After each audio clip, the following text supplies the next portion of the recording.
Welcome to Electrified. It's your host, Dylan Loomis. So today we are going to be talking about when politics and corruption become indistinguishable.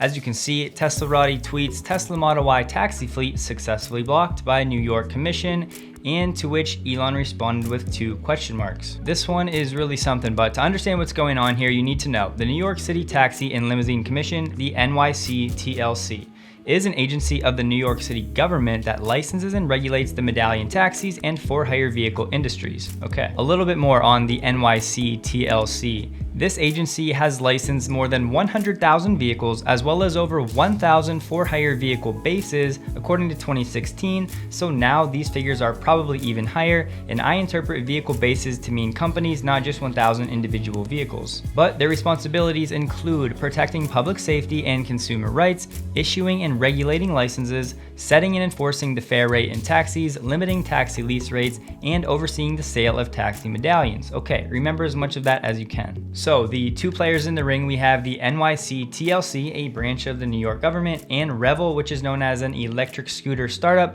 but they're now offering ride-hailing services to compete with Uber and Lyft, but they actually directly employ people as W-2 workers, which Uber and Lyft do not. They hire independent contractors, which it matters because what Revel has been offering is electrifying their taxi service fleet, which is really ride sharing, not a taxi, but more on that in a second. But the NYC TLC said it voted against this Tesla taxi launch a day before the vote happened. The TLC posted a notice on Monday saying it had already voted to stop issuing new for-hire licenses for electric vehicles. The voting and everything was supposed to happen on Tuesday, which would of course cause problems for Revel as they were planning to launch a battery-powered fleet of 50 Tesla Model Y taxis in New York. And just so you guys know, Revel apparently had 3 people die riding their electric scooters and some others that were injured that are now blaming Revel for the scooters not operating properly, saying that it wasn't their fault, the scooters are the reason that they crashed. Now, who's telling the truth? I don't know, but I do know that there were people complaining that Tesla had unintended acceleration, which ultimately turned out to be user operator error, and they just blamed the company. Now, you need to know that there was a cap for these ride-hailing companies because this organization is already worried about congestion on the New York City streets. Completely fair, I understand, but they also need to be aware that all of these gas cars are adding to the poor air quality in New York, which is really a major concern when we're talking about health problems for that dense congestion of traffic and emissions, not just from a traffic standpoint, right? But Revel was expecting to win approval in this situation because of an exemption for electric vehicles, as well as cars that are accessible to handicapped individuals.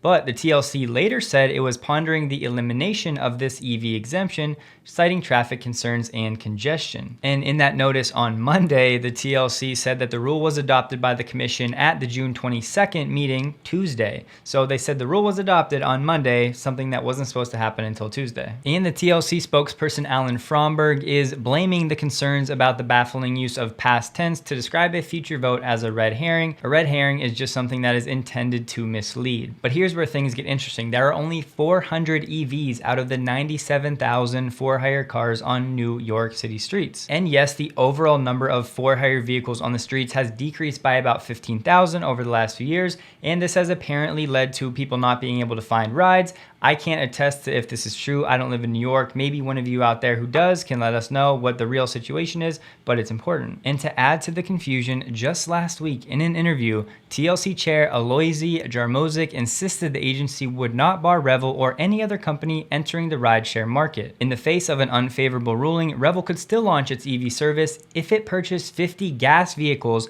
took them out of service, and then replaced them with the Teslas. Please somebody tell me how this little strategy would help at all with congestion. They're telling them to go buy gas vehicles, just take them out of operation and sit them in a garage somewhere, and then you can go ahead and replace them with electric vehicles. That's not going to do anything for congestion. It's literally 50 for 50. You're just forcing somebody to buy gas vehicles and making this process a lot harder and more difficult for somebody to get EVs, new Tesla Model Y EVs, on the road for this ride-hailing service. She added, just because a car is electric doesn't mean that adding more cars and more congestion is good for the environment. But no, if you buy 50 gas cars first, then it's okay. And of course, the Revel CEO and management is frustrated. They gave a 3-minute speech basically destroying this argument at the hearing. The CEO's name, Frank Reed, told the Post requiring the company to buy gas vehicles in order to launch their own EV ride service would be the very definition of limiting market competition. I completely agree, and unless I am missing something here, maybe you guys can fill me in. This really feels like outright blatant political corruption 101, and I generally don't get that amped up. You guys that have been here know,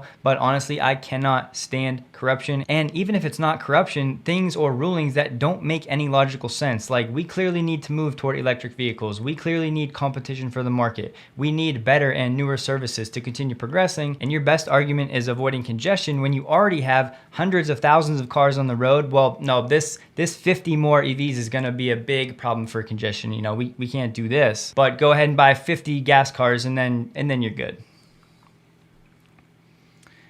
To me, this is the definition of insanity, but the Revel CEOs are saying we're going to be on the streets anyway because we know the law is completely on our side. And it's even squirrelier because this decision happened the same time as primary day, basically implying that they were trying to rush this through and not have that many people paying attention to what they were doing. And a former employee of the TLC, Bruce Schaller, said preemptively releasing a notice about a vote that hasn't been conducted suggests the TLC has already made up its mind. It looks bad. They should not finalize the rule until they've had the hearing and heard from the public, which they did not do. And this vote passed 5-1, and the reporting is that at the actual hearing, people spoke, but the committee didn't ask any questions. They didn't deliberate at all. They literally just let the people talk and then made their vote. And the TLC said, what we will not allow is the opportunity for another corporation, venture capitalist or otherwise, to flood our streets with additional cars. Once again, this doesn't make any sense because they said if you go buy 50 gas-powered cars, you're good to go.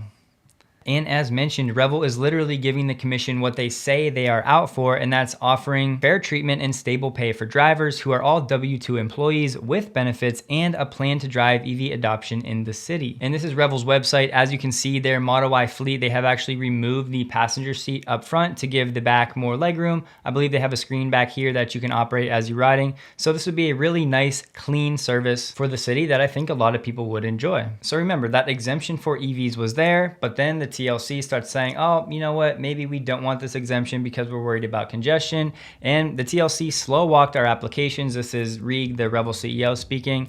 It's clear now what the purpose of the delays was, to get to today and change the entire licensing scheme to avoid licensing our 50 EVs. Now look, no matter how this shakes out, this is not going to have any sort of material impact on Tesla. I don't want you guys to think that, and I don't think that you do.